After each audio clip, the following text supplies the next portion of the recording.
Hi everyone, welcome to Crafting in Quarantine. My name is Dabney. I'm the young adult librarian at the Twin Lakes Library System and I use they, them pronouns. For today's episode, we are going to be making candles. And to do this, what I'm doing is I'm using candle wax from an old candle that the wick had already burned down. And so I basically cut up what was left of the wax into pieces, so like that. And so what we're going to do is we're going to melt this down and make a new candle. So first of all, what we're going to do is you are going to put some water into a pot. So I'm going to put in about this much water and we're going to boil that. So let me get that started. And the reason we're doing that is to melt the wax, we want to create a double boiler. So we're going to put this into the pot with the boiling water.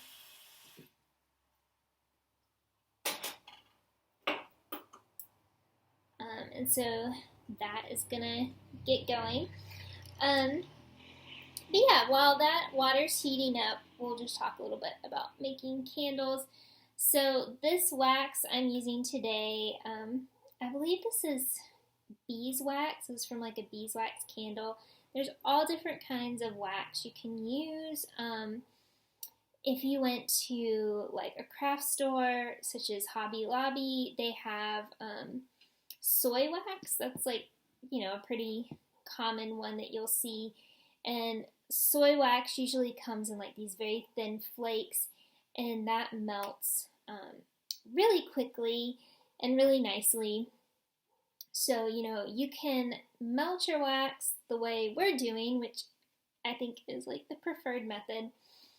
Some people use the microwave. I've seen things like, I think the first time I tried to make a candle, I was using directions from Pinterest, and they were saying, melt crayons and use that.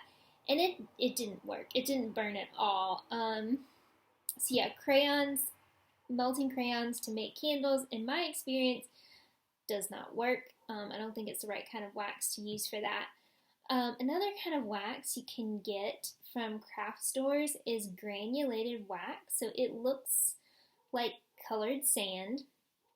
And what you do for that, it's kind of like if you were making sand art, you would glue down your wick in your candle jar and then pour in the granulated wax, and you can do like different layers of color and make it look really cool.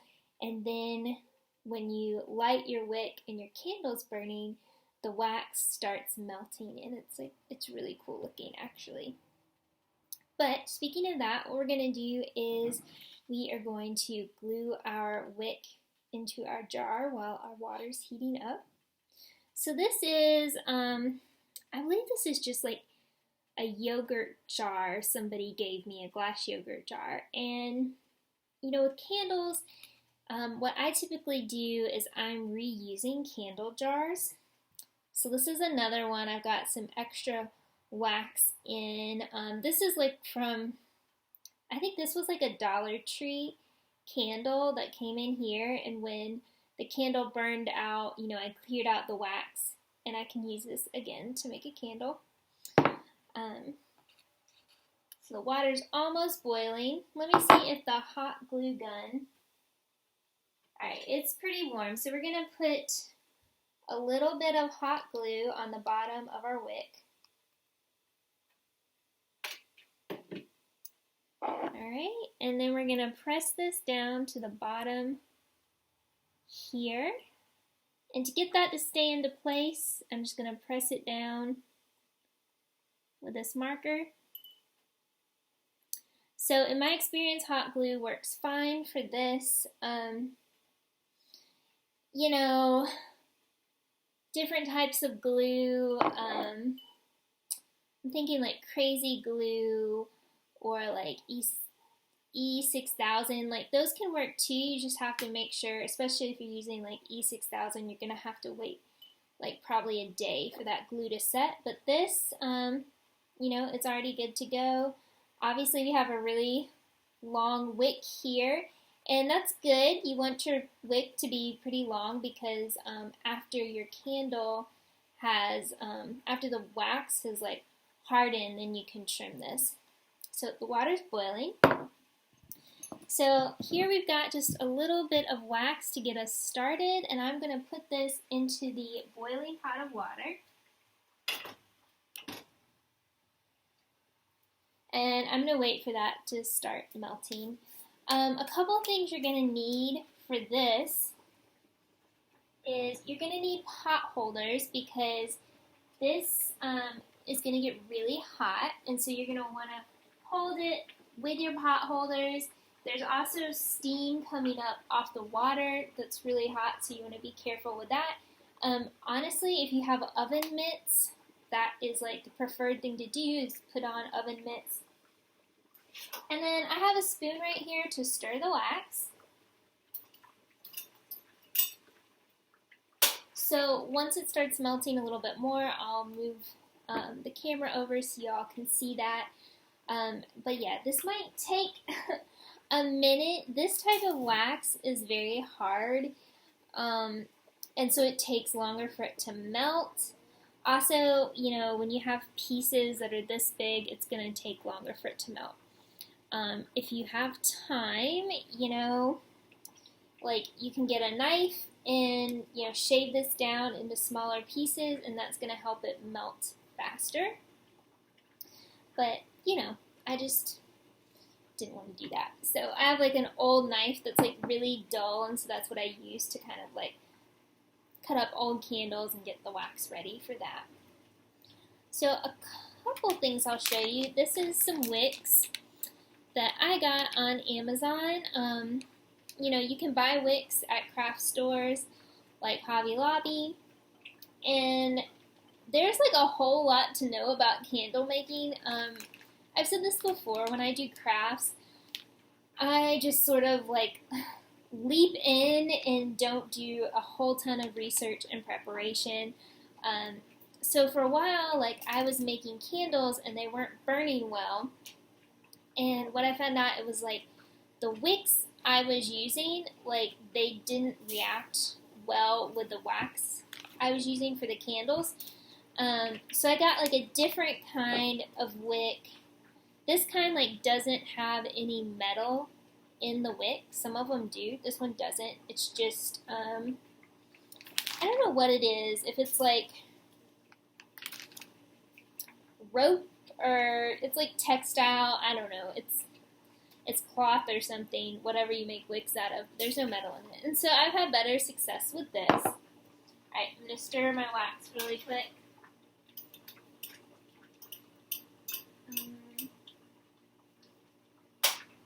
And this water is like boiling a whole lot. I don't know if you can hear it in the video. And the wax is starting to melt just a little bit. A couple of other things to know about when you're like making your own candle. So, this jar is pretty small across the top. I think that's about 2 inches. And even though it narrows down, it's still almost about the same shape. This one kind of is opposite. It's smaller at the bottom, bigger at the top. So you're not going to want to fill your candle like all the way to the top, and we'll see that when we actually pour the wax. You're probably going to want it to be about here. And the same thing on here, maybe not that high, because when your wick is burning, it's got to melt all the wax around it. So you don't want to have something that has like a really wide opening. If you do, then you're probably going to want to put 2 or 3 wicks in there. Like if you go to the store and you check out the candle section, you'll notice pretty much, not every candle, but a lot of like the big candles like this, they're going to have multiple wicks in them, and that's so it can melt all of the wax in the candle. Otherwise, it'll just melt the wax in the middle of the candle, and then you just have a bunch on the edges that doesn't get melted. So yeah, I like to use smaller jars when I'm making candles for that reason. And yeah, this is another thing you kind of learn as you go along.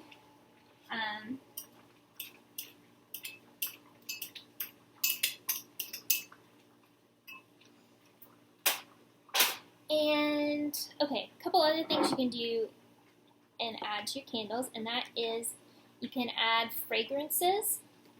So you can do essential oils. This is spearmint. It's from Walmart.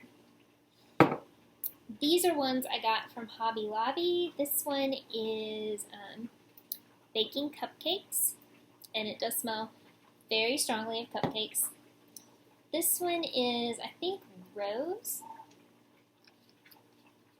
or pine. I think this one is like pine, and this one's rose. I don't know what happened to the labels, if there were ever labels on there. She can use those, like add, several drops to your candle and give it a fragrance. The wax I'm using today already kind of has a light fragrance to it, so I'm not going to add anything. And also, I don't really like candles with like a really strong fragrance because they kind of give me a headache. So yeah, if you make a candle for someone, that's something to take into account is, find out, do they like fragrances? If they do, what kind do they like? And then find out if there are ones like they don't like or if they're sensitive to strong smells. Another thing you can do, and I don't think I have it with me now, is you can also buy wax to add color to your candles. So they sell these at Hobby Lobby. They're like little packets of wax, and they're like in different colors, and you can break off tabs of that and like add it to your candle wax as it's melting.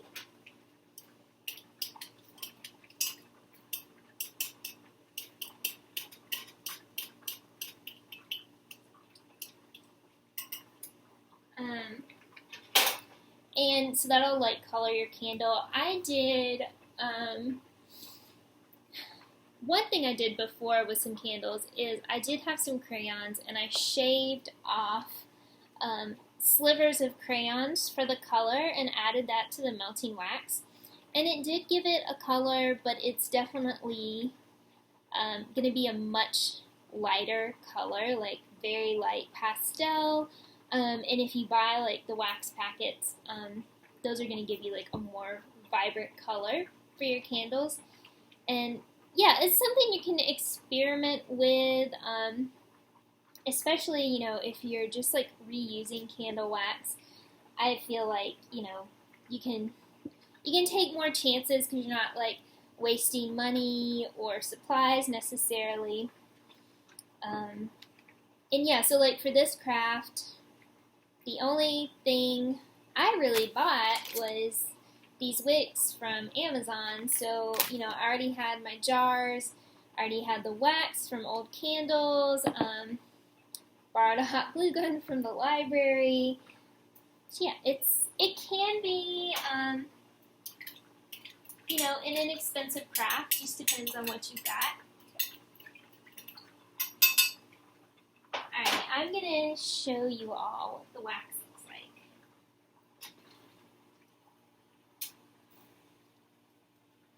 So it's melted down. There's still some like little pieces in there. I don't know. Yeah, you can see them better that way.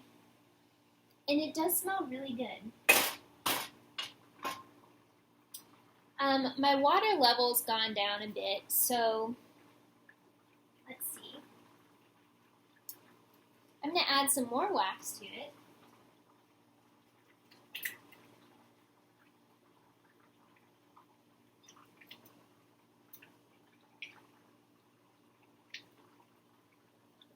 And we're going to add some more water. So I have some water in my kettle, so I'm just going to pour it in here.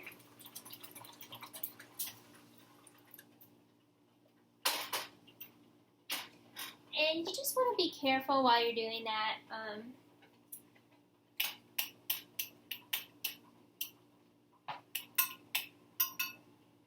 Like, not to put in too much water because you don't want it to boil over. You don't want there to be too much steam because then, you're going to risk burning yourself. But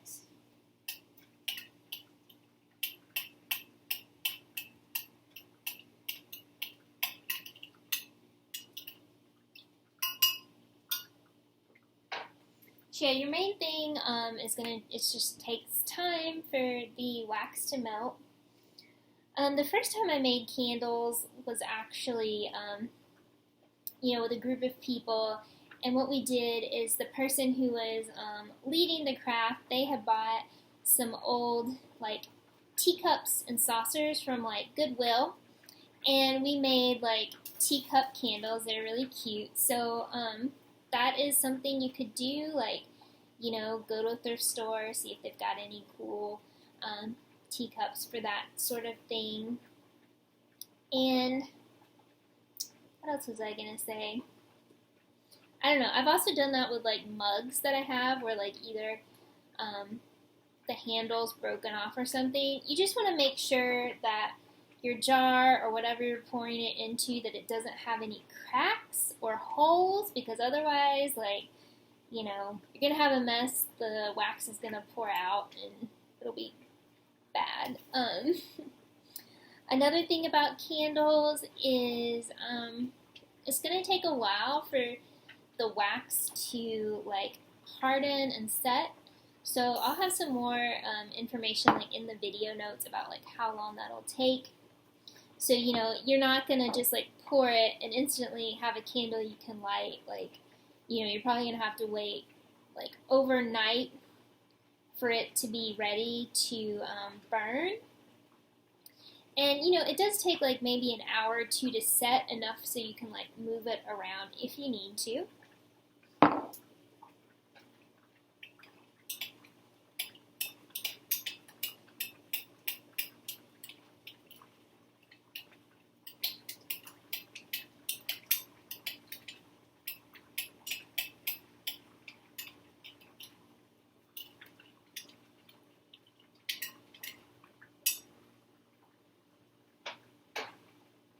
Yeah, that's coming along nicely. Trying to think of other things I can tell you all about candles. Like I said, I'll have more resources in the notes. I'll have some books, on Hoopla or whatever, if you want to check those out to learn more about making candles. And this is just pouring wax. It's very basic, very easy. If you wanted to, and I've done this before, you can do layers of color. So one time I was making a bunch of candles for people, and what I did is I had my wax melting, I added in some color, and that was the bottom layer. I waited for that to solidify, heated up another batch of wax, added more color, a different color, and just did different layers, and that was really pretty, so you can do that. You can also another method of making candles, which I haven't done since I was a small child, is dipping, doing the dipping method, which, like I said, I haven't done that since I was a kid, so I actually don't remember what we used. I'm sure it was a special kind of material for the wick, but it's you have these vats of melted wax and you're just dipping, and as you do that, the wax is building up around the wick, and so you end up getting these long candles. Usually, they're tapered, so they're thinner at the top and wider at the bottom.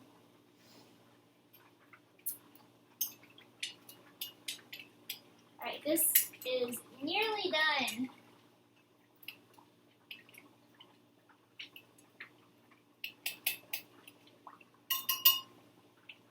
So I'm going to step around really quick and grab some other stuff to show you all.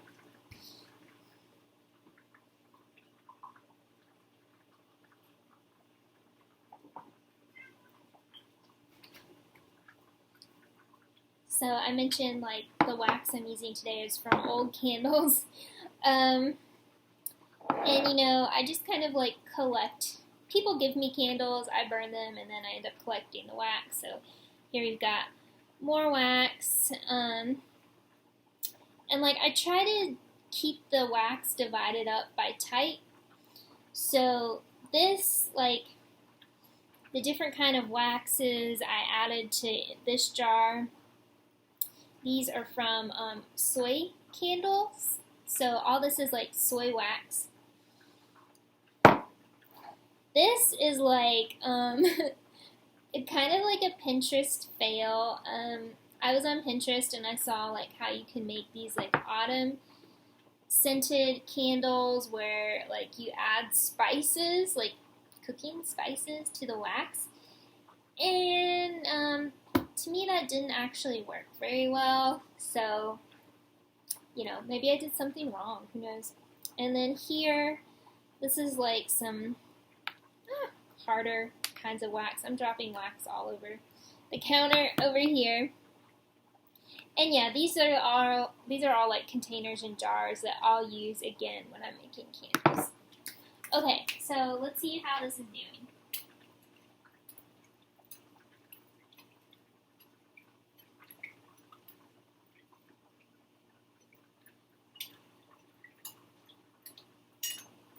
Alright, good news is we are finally ready to pour this. So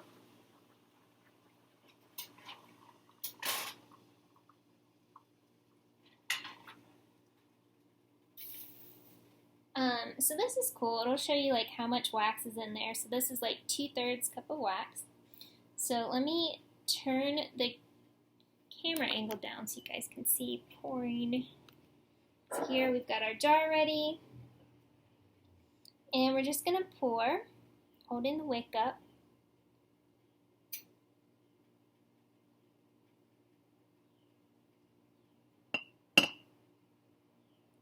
And so you see like the wax is like up to here. And that's, I would say that's a good height, like for it. And then the wick just fell right over. So you want your wick to be upright in the middle. So what I like to do, I've got these 2 markers here on either side, and they are positioned, and they've got so that the wax is in the middle, so as the candle wax hardens, the wick is going to stay in the middle of the candle. And yeah, so I'm going to let this sit here like overnight, and tomorrow I'm going to trim the wick, and I'm going to trim it to where it's about level with the top of the jar. Yeah, that is our craft for today. Thank y'all for tuning in, and we'll see you next time. Bye!